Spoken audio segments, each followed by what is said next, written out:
रंजना प्रसाद इस वक्त मेरे साथ नोएडा स्टेडियम से लाइव हैं। इंदर यादव इस वक्त रामलीला मैदान में मौजूद हैं। नीलेश चौहान लखनऊ से इस वक्त हमारे साथ जुड़े हुए हैं।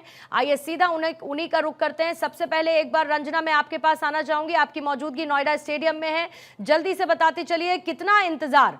हालांकि आज बारिश की बूंदों ने थोड़ा सा मजा जरूर किरकिरा किया है, लेकिन उसके बावजूद कैसा माहौल इस वक्त नजर आ रहा है और कब तक पुतला दहन हमें देखने को मिलेगा?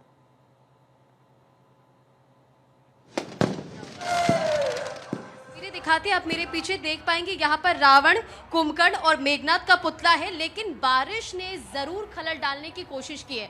सबसे पहले आप देखिए, अब लाइट्स वगैरह जो है, रंग बिरंगी लाइट्स यहाँ पर जल चुकी है और ये रावण का 80 फीट का पुतला है। और इसी के साथ अगर जिक्र किया जाए कुंभकर्ण का, तो वो 75 फीट का पुतला और मेघनाथ का 65 फीट का ये पुतला है जो कि दहन किया जाएगा। और पूरी पोशाक रंग बिरंगे अंदाज में है, पगड़ी पहने, बिजली की लाइट आप जगमगाते इन तस्वीरों में देख पाएंगी। और इसी के साथ सुंदर आतिशबाजी भी होगी जिसकी तस्वीरें हम आपको दिखाएंगे। अब दूसरी तरफ आपको जल्दी से तस्वीरें दिखाते हैं। मैं अपने कैमरा पर्सन विपिन को बोलूंगी, विपिन जरा इधर आप आइए। जो रामलीला का मंचन हो रहा है और जो ग्राउंड पर इस वक्त क्या तस्वीरें, सबसे पहले आपको वो दिखाते हैं। देखिए, मौसम का मिजाज बदला और उसके बाद झमाझम बारिश हुई है। अगर ये फर्श की आपको तस्वीरें दिखाएं तो देखिए, पूरी तरह से जहां पर लोगों की बैठने का इंतजाम किया गया था, पानी भर चुका है। अब ये तस्वीर देखिए, लगातार पाइप के जरिए वहां से पानी को हटाया जा रहा है ताकि लोग जो यहाँ पर आए उन्हें दिक्कतों का सामना ना करना पड़े।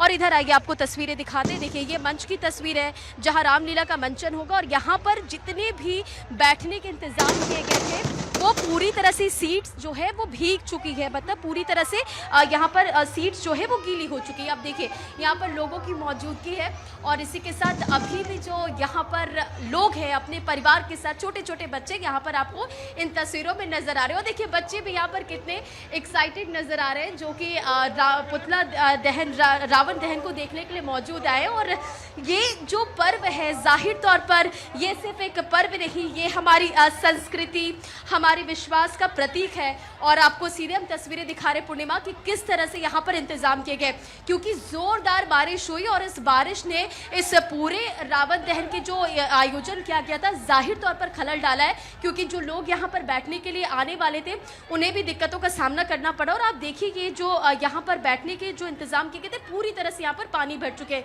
जिन्हें लगातार जो यहाँ पर लोग हैं वो यहाँ से हटा रहे ताकि दिक्कतों का सामना ना करना पड़े। लेकिन फिर भी सबसे बड़ी बात है कि बारिश होने के बावजूद भी आप यहाँ पर देखिए कि लोगों की भीड़, कुछ लोग यहाँ पर मौजूद हैं, उनसे बात करने की कोशिश करते हैं। तो रावण दहन आप देखने आए, कैसा लग रहा है? अच्छा लग रहा है। अच्छा लग रहा है। किसके साथ आए यहाँ पर? आइए कुछ बच्चों से भी बात करते हैं। रंजना जरा आपको रोकूंगी। देखिए, इस वक्त परेड ग्राउंड से सीधी तस्वीरें हैं। राष्ट्रपति द्रौपदी मुर्मू इस वक्त मौजूद हैं, उनका संबोधन शुरू हो चुका है, सुनते हैं। दमन करना अनिवार्य हो जाता है। भारतीय सेना द्वारा किया गया ऑपरेशन सिंदूर आतंकवाद के रावण पर मानवता की विजय का प्रतीक है।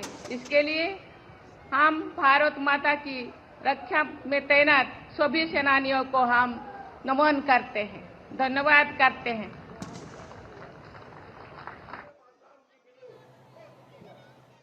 आज ये उत्सव इतने सारे बारिश के बाद भी यहाँ मनाने के लिए पूरा दिल्ली के लोग यहाँ एकत्रित हुए हैं। बातें बोलने के तो बहुत सारे हैं, लेकिन हम सब जानते हैं ये सदियों से, बहुत दिनों से, जिस दिन से राम ने रावण को युद्धों से हराया, मारा, उस दिन से ये पर्व मनाया जाता है। उस दिन से हम रावण को मारते जाते हैं, लेकिन हर साल रावण जिंदा हो जाता है। मैं बोलना चाहती हूँ, ये केवल प्रतीक का रावण होना चाहिए।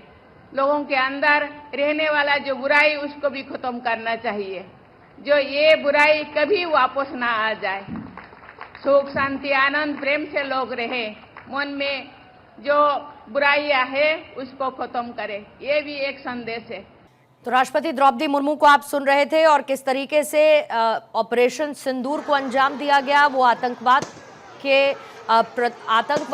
को मद्देनजर रखते हुए किस तरीके से दहन था, यानी आतंकवाद जैसी बुराई को रावण के तौर पर प्रतीकात्मक समझते हुए उसका दहन था, इस बात का जिक्र उनकी तरफ से किया गया। रंजना वहां पर मौजूद कुछ लोगों से बात कर रही थी। इसी बीच में आइए आपको मुंबई लिए चलते हैं। सत्यप्रकाश सोनी इस वक्त वहां से हमारे साथ जुड़े हैं, फिर उसके बाद नीलेश आपके पास आती हूँ, लखनऊ से वो लाइव हैं। सत्यप्रकाश, यार दिल्ली में तो देखिए आज झमाझम बारिश हुई और कई जगह रावण, मेघनाथ, कुंभकर्ण के पुतले भीगते हुए भी नजर आए, लेकिन जरा मुंबई में बताइए, आपके पीछे मैं इस वक्त देख पा रही हूँ थोड़ी देर बाद शायद दहन का कार्यक्रम भी शुरू होगा। अभी के बीच में माहौल क्या है, किस तरीके से लोग इस कार्यक्रम को देखते हैं, एक बड़ा संदेश जिसे अपने जीवन में वो आत्मसात करते हो और हर बुराई का खात्मा दशहरे के इस महापर्व पर करने की सोचते भी हो। सत्यप्रकाश।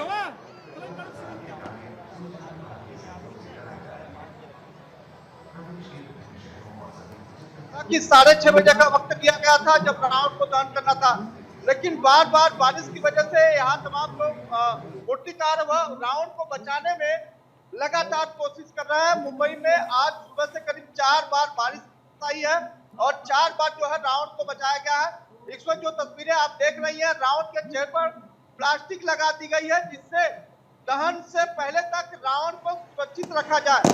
हालांकि कहा यह भी जा रहा है कि इस बार रावण डूबकर मरेगा या जलकर मरेगा, क्योंकि लोगों को संदेह है, क्योंकि रावण को बनाने में जिस तरह से दिक्कत आई है उसके बाद से लगातार मूर्तिकार परेशान हो गया और लिहाजा बारिश में ही मूर्ति को खड़ा करना पड़ा। लेकिन अब पुतले को जलाने से पहले कैसे सुरक्षित रखना वो बड़ी चुनौती है, क्योंकि बुराई पर अच्छाई के जीत का प्रतीक रावण दहन होने वाला है। इसीलिए यहाँ पर जो है छोटे बच्चों को बुलाया गया है, जिससे छोटे बच्चे अपने परिवार के साथ आए और वह समझ सके कि बुराई पर अच्छाई की जीत का कितना असर होता है और रावण कितना भी बड़ा क्यों न हो, छोटे से राम जो है उनका दहन कर देते हैं। यही संदेश देने के लिए बड़े बड़े रावण का पुतला बनाया जाता है और छोटे से राम आकर जो है रावण का दहन कर देते हैं। आज थोड़ी देर बाद जो है केंद्रीय मंत्री पीयूष गोयल सहित तमाम लोग यहाँ आने की उम्मीद है। यहाँ के जो विधायक है संजय उपाध्याय वह भी आएंगे, पूर्व सांसद गोपाल शेट्टी आएंगे। इसके बाद जो अच्छा काम करते हैं उनको इस मंच से यहाँ सम्मानित करने का भी व्यवस्था की गई है। देखिए मंच बनाया गया है जिसमें रावण दहन, दशहरा महोत्सव और गौरवपूर्ण सत्कार रखा गया है, जिसमें जेपी मिश्रा का एक तस्वीर लगाई गई है। जेपी मिश्रा वही है जिन्होंने प्रज्ञा साध्वी को एनआईए कोर्ट से बाइज्जत बरी करवाया था। ठीक है, जो थोड़ा सा मुझे लगता है सत्यप्रकाश, अभी वहां पर भीड़ के जुटने में, थोड़ा सा माहौल का बनने में थोड़ा सा और समय लगता है और मुझे लगता है इंतजार जरा सा और करना होगा। मैं आपके पास लौटती हूँ सत्यप्रकाश। उसी बीच में देखिए लाल किले की ये तस्वीरें और इससे पहले आपने राष्ट्रपति द्रौपदी मुर्मू का संबोधन सुना। उनकी तरफ से दशहरे के इस महापर्व पर बुराई पर अच्छाई की जीत का जिक्र भी किया गया और अब वहां पर रावण, कुंभकर्ण और साथ ही मेघनाथ का पुतला दहन अब से थोड़ी ही देर बाद होगा। दूसरी जगह भी आप तस्वीरें देख रहे हैं, ऐसी ही तस्वीरें आज पूरे देश भर से देखने को मिल रही हैं। हमने आपको गोरखपुर की भी तस्वीरें दिखाई। लखनऊ से इस वक्त हालांकि नीलेश चौहान जरूर जुड़ चुके हैं, सीधे आइए उन्हीं के पास चलते हैं। नीलेश, किस तरीके का माहौल, कितनी भीड़ इस वक्त नजर आ रही है और जरा रावण का पुतला, मेघनाथ का पुतला, कुंभकर्ण का पुतला भी दिखाइए अगर संभव हो, क्योंकि ये संदेश भी जाता है इस दौरान कि भले ही बुराई कितनी भी ऊंचाई पर क्यों ना हो, उसका नष्ट होना निश्चित है। नीलेश, देखिए बिल्कुल, अगर हम लखनऊ की बात करें तो मेरी मौजूदगी इस समय लखनऊ के ऐतिहासिक रामलीला मैदान में अपने सहयोगी रोशन से कहूँगा कि सबसे पहले वो जो रावण का पुतला यहाँ पर बनाकर तैयार किया गया है उसको दिखाएं, क्योंकि यहाँ पर रावण के पुतले को ही दहन किया जाता है और जो बाकी 2 पुतले होते हैं उनको यहाँ पर रामलीला की जो कमेटी है उसने हटाने का निर्णय लिया, क्योंकि रावण अगर ना होता तो शायद इतना बड़ा जो युद्ध हुआ था भगवान श्री राम और रावण की सेना के बीच में वो ना होता। तो यहाँ पर सिर्फ रावण के पुतले का दहन किया जाता है। दूसरी ओर अपने सहयोगी रोशन से कहूंगा कि वो दूसरी ओर की तस्वीरें दिखाएं कि ऐतिहासिक रामलीला मैदान है जहां पर सबसे पहले गोस्वामी तुलसीदास जी ने आज से 500 साल पहले राम लीला का मंचन शुरू किया था। यहीं से पूरी दुनिया में रामलीला का जो संदेश है वो गया था। आप देख सकते हैं कि पूरा रामलीला मैदान खचाखच भरा हुआ है। कुछ ही देर में यहाँ पर रामलीला का मंचन शुरू हो जाएगा। क्योंकि तुलसीदास जी ने सबसे पहले यहीं से रामलीला के मंचन की शुरुआत की थी, ताकि प्रभु श्री राम और मर्यादा पुरुषोत्तम श्री राम के बारे में लोग जो है करीब से जान सके। उसको लेकर जो है यहाँ पर आप देख सकते हैं कि कितना भव्य मंच तैयार किया गया, और मंच की खूबसूरती देखिए कि ऊपर जो है तुलसीदास जी को दर्शाया गया। अगल बगल अगर आप देखेंगे तो माता सरस्वती और भगवान श्री कृष्ण की भी फोटो को लगाया गया है, और तुलसी रंगमंच इसका नाम दिया गया है। तो ये धनुष आकार में इस पूरे मंच को तैयार किया गया है, जो अपने आप में बताता है कि किस तरीके से इसका इतिहास पुराना इतिहास रहा है। और ख़ास तौर पर अगर हम बात करें तो यही वो ऐतिहासिक जगह है जहां पर सबसे पहले रामलीला का मंचन शुरू किया गया था, और इसी जगह से जगह जगह तक संदेश गया कि प्रभु श्री राम के बारे में अगर आपको जानना है, बुराई पर अच्छाई की जीत कैसे हुई थी, उसके बारे में अगर जानना है तो आपको रामलीला देखना चाहिए। और लखनऊ की रामलीला की अगर हम बात करें तो लखनऊ के बारे में कहा जाता है कि यह गंगा जमुनी तहजीब के लिए जाना जाता है, और वो तहजीब अगर आपको नज़दीक से देखनी है तो आपको लखनऊ के रामलीला मैदान में आना होगा। अब देखिए लाइटें भी जल गई हैं। अब एक बार फिर से कोशिश करेंगे कि रावण का जो पुतला है उसको दिखाएं, क्योंकि यहाँ पर रावण के पुतले का जब दहन होता है तो उसकी अपनी एक थीम रखी जाती है। इस बार की जो थीम है विदेशी निर्भरता का विदेशी निर्भरता को पूरी तरीके से खत्म करना नीलेश, और आत्मनिर्भरता की तरफ बिल्कुल बढ़ना जाहिर है। और ये अपने आप में देखिए एक बड़ा संदेश भी देता है। जरा जो तस्वीरें इस वक्त आ रही हैं रावण पुतले दहन की, उन तस्वीरों को भी हम रखेंगे और फिर उसके बाद एक बार फिर से ग्राउंड जीरो पर चलेंगे। ये तस्वीरें देखिए किस तरीके से बताती हैं कि कैसे आग लग चुकी है, लपटें उठ रही हैं, आतिशबाजी आपको गूंजती हुई साथ ही नजर आएगी। ये साफ तौर पर यह बताता है कि देखिए रावण की ऊंचाई राख में तब्दील हो रही है, मेघनाद ढह चुका है, कुंभकर्ण गिर रहा है।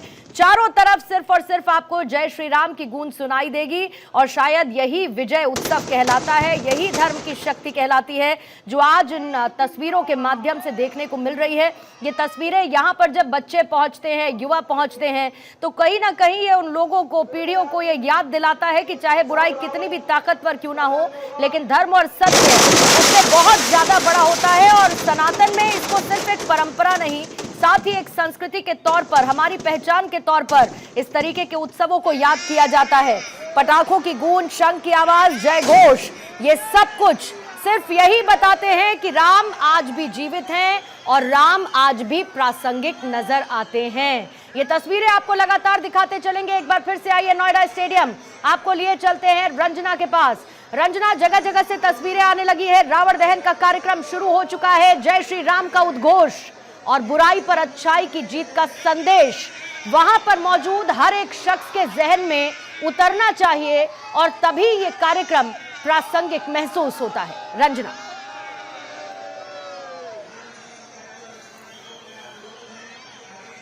पूर्णिमा, हम तस्वीरें भी दिखा रहे कि किस तरह से तैयारियां की गई है। इस वक्त मेरी मौजूदगी नोएडा स्टेडियम में, और एक बार फिर से आपको तस्वीरें दिखाती क्योंकि शुभ मुहूर्त जो है रावण दहन का वो 6:06 से 8:11 पर है। तो थोड़ी देर में यहाँ पर भी रावण दहन का जो कार्यक्रम है वो शुरू होगा। लेकिन आप ये तस्वीरें देखिए, जो रावण है वो यहाँ पर 80 फीट ऊंचा पुतला बनाया गया है, रंग बिरंगे पोशाक और जो लाइट्स है वो भी अब जल चुके हैं।